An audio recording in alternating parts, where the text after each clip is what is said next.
Some years ago, after my mom's death, I was going through her old things, and I found a box of letters that had been written to her by her favorite cousin while he was over in England training to be a navigator in RAF Bomber Command.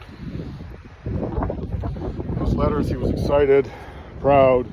In one of his letters, he wrote about the crew he'd be flying with. Now, they were as fine a bunch of men as ever lived, and he was so proud to be one of them. About a month after he wrote that letter, he and that entire crew were all dead. They were killed in a training accident. Basically, they flew their bomber into a hill. RAF blamed it on poor visibility, bad weather. They were about 50 miles away from where they were supposed to be. They were flying in a Sterling bomber, one of the worst bombers of the war. It was originally designed to have a 120-foot wingspan, but that wouldn't fit inside of any British hangars. So they cut 30 feet off the wings, down to 90 feet, which meant that this bomber had a much less lift and it had a terrible rate of climb.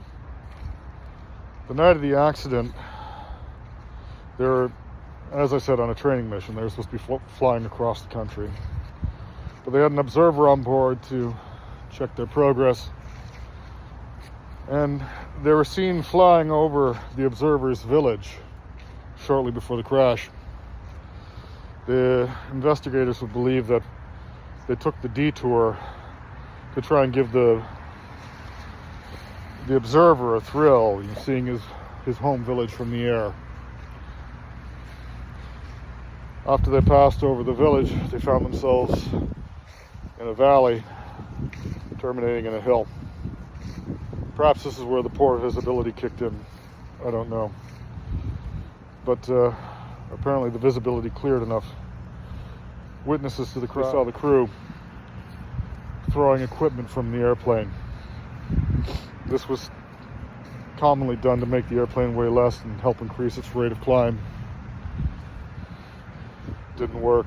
The Sterling's utterly terrible rate of climb betrayed them, and they slammed into a hill.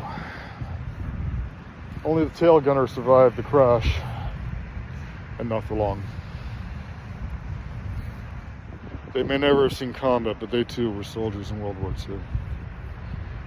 And they too deserve to be remembered.